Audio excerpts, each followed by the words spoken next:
Hello friends, once again आपकी guide trainer और doctor आपके साथ। आज जो मैं टॉपिक डिस्कस करने जा रही हूँ बहुत इम्पॉर्टेंट है और वो है मेंटल हेल्थ इश्यूज़ और प्रॉब्लम इन चिल्ड्रन। तो बच्चे हमारी दौलत होते हैं और हमारी वीकनेस भी होते हैं। हर पेरेंट जो है वो अपनी अफोर्डेबिलिटी और अपनी कंडीशन सिचुएशन के हिसाब से अपने बच्चों के लिए बेस्ट करता है और बेस्ट सोचता भी है। पेरेंट्स जो हैं वो अपने बच्चों की मोहब्बत में अपनी ख्वाहिशों को कुर्बान कर देते हैं, अपनी ज़रूरियात को नज़रअंदाज कर देते हैं। वो अपने बच्चों की तकलीफ़ को पर तड़प उठते हैं और उनका इवन सोच के ही बहुत ज़्यादा खौफज़दा हो जाते हैं। हर मुमकिन ये कोशिश करते हैं कि उनके बच्चे जो हैं वो उनको किसी किस्म का प्रॉब्लम ना हो। इसी वजह से उनके लिए बेस्ट स्कूल, बेस्ट ट्यूशन का अरेंजमेंट करते हैं, खाने पीने का ख्याल रखते हैं, उन्हें अच्छे से अच्छे कपड़े पहनाते हैं ताकि वो दूसरों में किसी से भी कम नज़र ना आए। हर पेरेंट जो होता है वो अपने बच्चों में उनकी फ़िज़िकल हेल्थ के हिसाब से बहुत कंसर्न होता है। लेकिन आपको पता है सबसे ज़्यादा कॉमन प्रॉब्लम, सबसे ज़्यादा कॉमन कंप्लेन आमतौर पे पेरेंट्स क्या करते हैं अपने बच्चों के बारे में? तो आमतौर पे आप बिल्कुल सही समझे, वो यही कहते हैं कि हमारे बच्चे जो हैं उनको भूख नहीं लगती, वो प्रॉपर खाना नहीं खाते। इस वजह से पेरेंट्स जो होते हैं वो बहुत ज़्यादा अपने बच्चों के लिए परेशान होते हैं। और मदर्स तो स्पेशली जो है वो तरह तरह की रेसिपीज़ जो हैं वो अपने बच्चों के लिए ट्राई करती हैं और अक्सर कभी डॉक्टर्स के पास भी जाते हैं और डॉक्टर से कोई भूख के सिरप वगैरह लिखवा लेते हैं। किसी किस्म का बच्चों को बुखार हो जाए तो फ़ौरन डॉक्टर के पास जाते हैं, मेडिसिन लेते हैं। कोई इंजरी हो जाए तो फ़ौरन टेटनस का इंजेक्शन लगाते हैं ताकि कोई कॉम्प्लिकेशन ना हो जाए। इसी तरह से बच्चों के अगर कोई समझता है कि उसका बच्चा जो है उसका वेट गेन नहीं हो रहा हुआ है तो वो डॉक्टर के पास जाते हैं, टेस्ट करवाते हैं और बहुत कंसर्न होते हैं बच्चों की फ़िज़िकल हेल्थ के बारे में।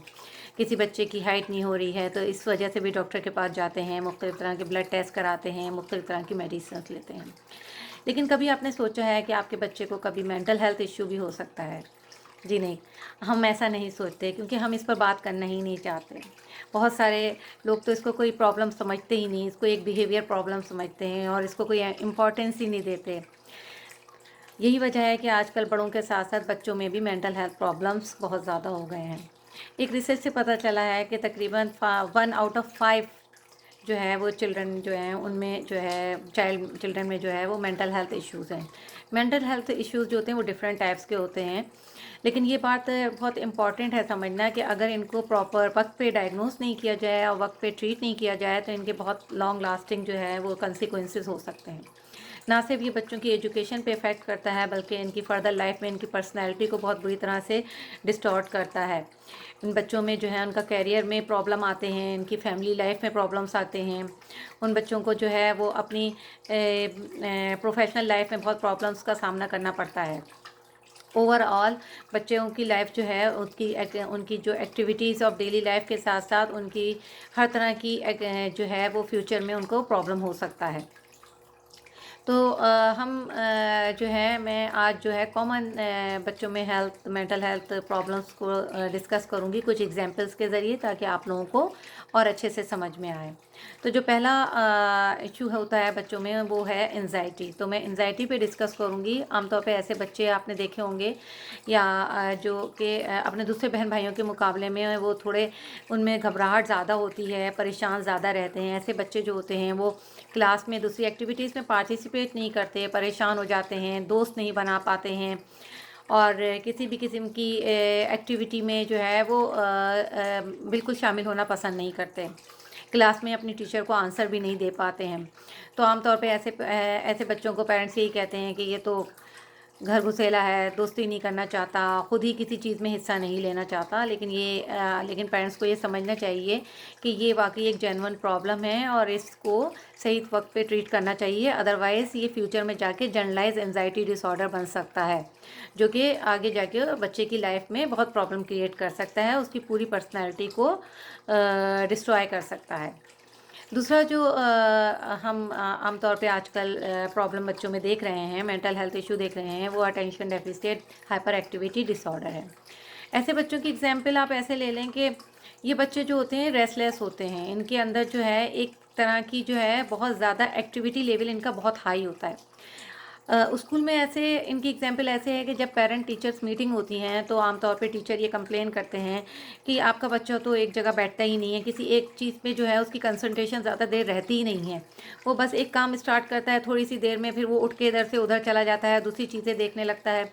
तो इससे होता क्या है कि बच्चे की जो है मेमोरी पे असर पड़ता है, बच्चा किसी चीज़ पे कॉन्सेंट्रेट नहीं कर पाता, उसकी स्कूल की परफॉर्मेंस बुरी तरह से मुतासर होती है।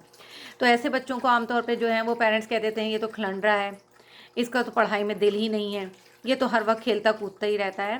लेकिन ये बात भी इम्पॉर्टेंट है और समझने की है कि ऐसे बच्चों को भी ट्रीटमेंट की ज़रूरत होती है, ताकि आगे जाके इनको फ्यूचर में प्रॉब्लम ना हो।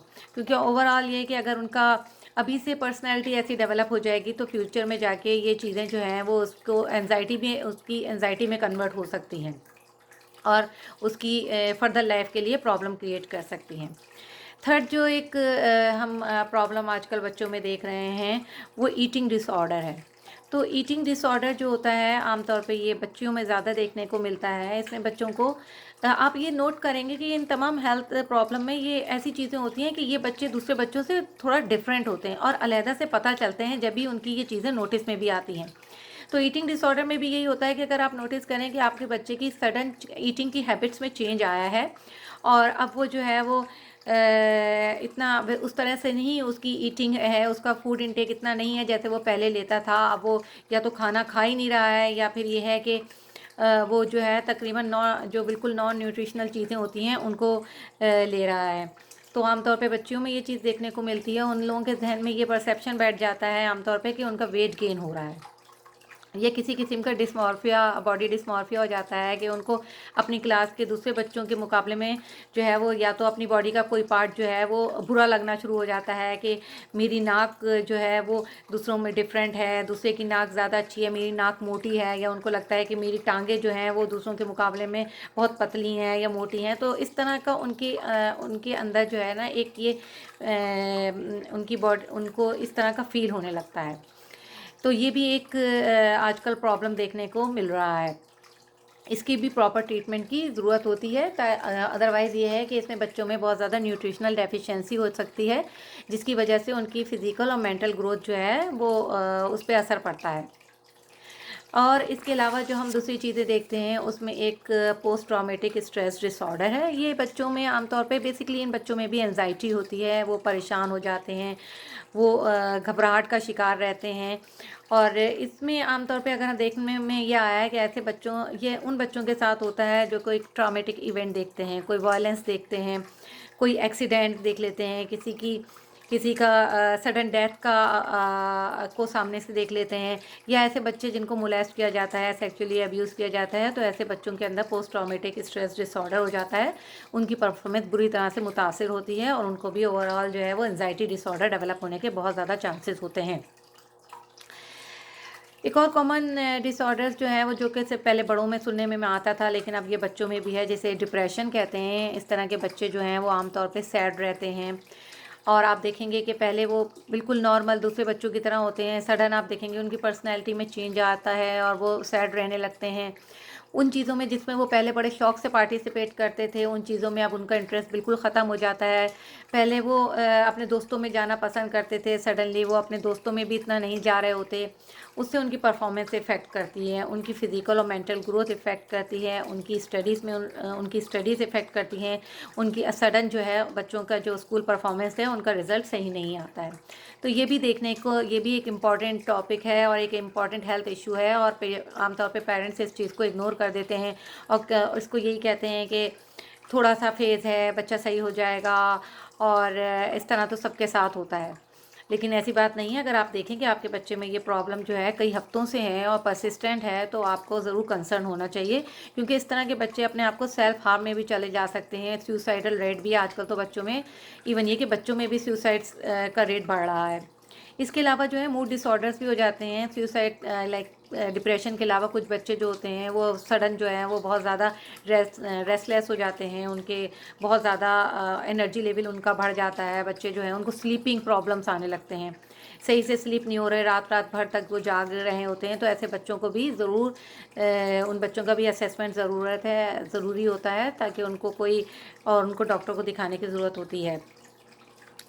इसके अलावा जो है वो जो कॉमन प्रॉब्लम बच्चों में देखने को, स्कूल जाने वाले बच्चों में देखने में मिलता है, वो कंडक्टिव डिसऑर्डर है। कंडक्टिव डिसऑर्डर जो है, इसकी एग्जांपल ऐसे है कि आप देखते हैं कि कुछ बच्चे जो होते हैं वो अपनी क्लास में जो है वो थोड़े तरह ही आप समझेंगे, वो ज़्यादा आमतौर पे उन्हें लोग शरारती कहते हैं या बदतमीज़ कह देते हैं, क्योंकि वो क्या करते हैं कि वो दूसरे बच्चों को जो है वो नुकसान पहुंचाने की कोशिश करते हैं। यानी किसी बच्चे को मार दिया, किसी बच्चे की बोतल लेके तोड़ दी, किसी की किताब फाड़ दी, किसी को फिज़िकली बच्चों को अब्यूज़ किया, उसे मारा, या फिर ये कि स्कूल की प्रॉपर्टी को नुकसान पहुंचाया, कुछ चोरी कर ली, किसी की कोई चीज़ चुरा ली। तो इस तरह के बच्चे जो होते हैं उनको आमतौर पे लोग बदतमीज़ कह रहे होते हैं और ये कहते हैं कि इनकी तो तरबियत सही से नहीं हुई है। लेकिन ये भी एक जेन्युइन प्रॉब्लम है, क्योंकि अगर आप देखते हैं कि पहले बच्चा सही था और सडन उसकी पर्सनैलिटी में चेंज हुआ है, अचानक से वो एग्रेसिव हो गया है, अचानक से वो बहुत एंग्री हो गया है, बहुत इम्पल्सिव हो गया है, और तो मालूम करने की ज़रूरत है कि ऐसा क्यों हुआ है। और क्योंकि ये भी एक मेंटल हेल्थ इशू है और इसको इग्नोर नहीं करना चाहिए। एक लास्ट टॉपिक पे मैं, लास्ट डिसऑर्डर पे मैं डिस्कस करती हूँ, जो कि अपोजिशनल डेफिएंट डिसऑर्डर है। और इस डिसऑर्डर में आपने कुछ देखा होगा कि ऐसे बच्चे कुछ होते हैं जो कि अपने जो उनके अराउंड में जितने एडल्ट्स होते हैं, चाहे वो उनके टीचर हों, चाहे वो पेरेंट्स हों, या उनकी अदर फैमिली मेम्बर्स हों, कोई केयर टेकर्स हों, वो उनकी हर बात को अपोज करते हैं। यानी कि जो बात वो पेरेंट्स कह रहे हैं वो उसको बिल्कुल अपोज करेंगे। तो ऐसे बच्चों को भी आमतौर पे बदतमीज़ ही कहा जाता है कि ये सुन नहीं रहा है, जो कहो वो बात नहीं सुन रहा है। लेकिन अगर आप नोटिस करें कि ये भी बच्चे की पर्सनैलिटी में सडन चेंज आया है, बच्चा पहले से ऐसा नहीं था, सडनली आप टीचर ने नोट करना शुरू किया है, ये सडनली पेरेंट ने नोट करना शुरू किया है कि बच्चा जो है वो पहले ऐसा नहीं था, अब वो हर चीज़ के, हर रूल्स के अगेंस्ट हो रहा है। जो बात उससे कहो उसको वो उसका बिल्कुल अपोजिट कर रहा है, एंग्री हो रहा है, एग्रेसिव हो रहा है। तो आपको इस चीज़ को ज़रूर एड्रेस करना चाहिए और इस चीज़ को नोटिस में लाना चाहिए। तो ये कॉमन मेंटल हेल्थ इश्यूज़ हैं जो कि बच्चों में हैं, और इसकी वजह से उनकी फ्यूचर लाइफ जो है वो बुरी तरह से मुतासिर होती है। यही रीज़न है कि मैंने आज इस टॉपिक पे डिस्कस किया है। तो कुछ पेरेंट्स के लिए और टीचर्स के लिए कुछ वार्निंग साइंस होती हैं, जिसकी वजह से जो है आपको ख़बरदार हो जाना चाहिए कि कहीं आपके बच्चे को या आपकी क्लास में किसी बच्चे को जो है वो किसी किस्म का मेंटल हेल्थ इशू तो नहीं है। जिसमें एक तो अगर कोई बच्चा परसिस्टेंटली सैड रह रहा है मोर देन 2 वीक से, तो ये भी एक अलार्मिंग साइन है कि मालूम करने की कोशिश करनी चाहिए कि क्या रीज़न है, जबकि पहले बच्चा ऐसा नहीं था। हमेशा ये बात याद रखें कि बच्चे की जो करंट सिचुएशन है उसको उसकी पहले की पास की सिचुएशन से कंपेयर करें। इस तरह से आपको डिफरेंस भी पता चलेगा, और दूसरे बच्चों के साथ जब आप उसी एज के बच्चों के साथ उन बच्चों का इमोशन और उन बच्चों के बिहेवियर को कंपेयर करेंगे, तब भी आपको जो है ना फ़र्क वाज़े तौर पे पता चलेगा। तो फिर आपको समझने में आसानी हो जाएगी कि यकीनी तौर पे यहाँ पे कुछ गड़बड़ है और इस बच्चे को जो है वो हेल्प की ज़रूरत है। अच्छा, दूसरा ये कि आप ये नोटिस करें कि कुछ बच्चे जो हैं वो पहले बिल्कुल, यानी कि आपको लगे कि अब आपका बच्चा जो है पहले सोशली बहुत एक्टिव था, अब सडनली वो बिल्कुल ही आइसोलेट हो गया है, अब उसके अपने दोस्तों से ऐसे इंटरेक्शन नहीं हो रहा है जैसे पहले होता था। आप ये नोट करें कि आपका बच्चा जो है वो डेथ के बारे में बात कर रहा है, सुसाइड्स के बारे में बात कर रहा है, तो ये भी एक अलार्मिंग है कि बच्चा इस उम्र में इस तरह की बातें क्यों कर रहा है। या अगर आप देखेंगे कोई बच्चा अपने आप को हर्ट करने का कह रहा है या सोच रहा है या कुछ इस तरह की वो अपनी बातें डिस्कस कर रहा है किसी के साथ, तो वो भी एक अलार्मिंग सिचुएशन है, कि वार्निंग साइन है कि ये बच्चा जो है इसको कोई मेंटल हेल्थ इशू हो सकता है। या फिर आप ये नोट करें कि जो बच्चा है उसकी पर्सनैलिटी में सडन चेंज आया है, वो ऐसा नहीं था और अब उसका जो है ड्रास्टिक मूड चेंजेस हो रहे हैं जो कि पहले नहीं होते थे, अब सडनली होने लगे हैं। बच्चा सडनली बहुत एग्रेसिव हो गया है, एंग्री हो गया है, पहले वो ऐसा नहीं था। अब अचानक से जो है वो बहुत बदतमीज़ हो गया है, अचानक से जो है वो क्लास में जो है मिसबिहेव करने लगा है टीचरों के साथ भी और दूसरे अपने क्लासमेट्स के साथ भी। तो यकीनी तौर पे ये एक अलार्मिंग साइन है कि मालूम करने की कोशिश करना चाहिए कि बच्चे में ऐसा क्या हुआ है कि वो सडनली ऐसा हो गया है। आप देखें कि या फिर आप ये नोट करें कि आपके बच्चों में कोई ईटिंग हैबिट्स चेंज हो गए हैं। पहले वो नॉर्मल सही से खाना उसका खाना पीना नॉर्मल था, अब सडनली जो है उसने खाना पीना ही कम कर दिया है या बिल्कुल ही ख़त्म कर दिया है, और वो बहुत ही ज़्यादा परेशान है अपनी बॉडी की फिगर्स को लेके कि मेरी नाक ऐसी क्यों है, मेरे हेयर्स ऐसे क्यों हैं, मेरी हाइट ऐसी क्यों है, मेरी लेग्स ऐसी क्यों हैं। अपने बारे में वो बहुत ज़्यादा कंसर्न हो गया और एंशियस हो गया, यानी बहुत ज़्यादा परेशान हो गया है, और उसमें एंजाइटी का लेवल बढ़ रहा है। या फिर आप ये नोट करें कि वो बच्चा जो है अब उसकी स्लीपिंग हैबिट्स चेंज हुई हैं, अब वो सही से सो भी नहीं रहा है, अब घंटों जागता रहता है और उसको नींद नहीं आती, और उसको जो है वो सोने में प्रॉब्लम हो रहा है। बच्चा आपका जो है वो स्कूल, उस बच्चे की, आपके बच्चे की स्कूल की परफॉर्मेंस ख़राब हो रही है, या आपका बच्चा जो है वो मुख्तलिफ रीज़न्स बना रहा है स्कूल ना जाने के, या आपका बच्चा फ्रीक्वेंट कंप्लेन कर रहा है कि उसे हेडेक हो रहे हैं या स्टमक एक हो रहे हैं। तो ये तमाम वार्निंग साइंस हैं, और ये तमाम साइन को जो है वो आपको सीरियसली लेना चाहिए और फ़ौरन ही जो है वो डॉक्टर के पास जाना चाहिए। मोस्ट लाइकली ऐसे बच्चों को जो है वो डॉक्टर्स जो होते हैं वो पीडियाट्रिक साइकेट्रिस्ट के पास भेजते हैं, और फिर उनकी प्रॉपर जो है वो डायग्नोसिस और ट्रीटमेंट स्टार्ट हो जाती है। यकीन माने कि ये भी हम हमेशा अपने बच्चों की फ़िज़िकल हेल्थ के बारे में कंसर्न होते हैं, लेकिन मेंटल हेल्थ भी इक्वली इंपॉर्टेंट है, क्योंकि इसका लॉन्ग लास्टिंग इफ़ेक्ट होता है और रेस्ट ऑफ द लाइफ पे इफ़ेक्ट होता है। मेंटल हेल्थ से जो है फ़िज़िकल हेल्थ पे भी डायरेक्टली इफ़ेक्ट होता है, बच्चों के कॉग्निटिव फंक्शन पे, उनकी मेमोरी पे इफ़ेक्ट होता है, उनकी स्कूल परफॉर्मेंस पे इफ़ेक्ट होता है। तो हम जो अपने बच्चों के बारे में इतने कंसर्न होते हैं, तो हमें ये सोचना चाहिए कि हम इस चीज़ को कभी नज़रअंदाज नहीं करें। ट्रीटमेंट जो है वो साइकेट्रिस्ट जो है वो या तो उनकी बच्चों की साइकोथेरेपी होती है, काउंसलिंग होती है, और कुछ केसेस में बच्चों को मेडिकेशन भी देना पड़ती है। तो लेकिन ये है कि ये बच्चे जो हैं वो उनकी ट्रीटमेंट जब वक्त पे हो जाती है तो आगे की लाइफ उनकी अच्छी हो जाती है, और उनकी पर्सनैलिटी में जो प्रॉब्लम आए होते हैं वो भी कंटिन्यू नहीं रहते हैं। तो फ्रेंड्स, आई होप कि आपको ये वीडियो पसंद आई होगी। अगर आप अपने अतराफ़ में या अपने बच्चों में कुछ इस तरह का प्रॉब्लम देखें तो डॉक्टर की को ज़रूर दिखाएं, और बच्चों का प्रॉपर असेसमेंट कराएं। तो चलें फिर, अगर आपको इस वीडियो के बारे में कुछ चीज़ पूछनी हो तो आप मुझसे ज़रूर पूछिएगा, और अगर आपको ये वीडियो अच्छी लगी है तो प्लीज़ मेरे पेज को लाइक करें और मेरी वीडियो को लाइक करें और शेयर करें। तो फिर मिलते हैं नेक्स्ट वीडियो में। Until then take care, bye bye.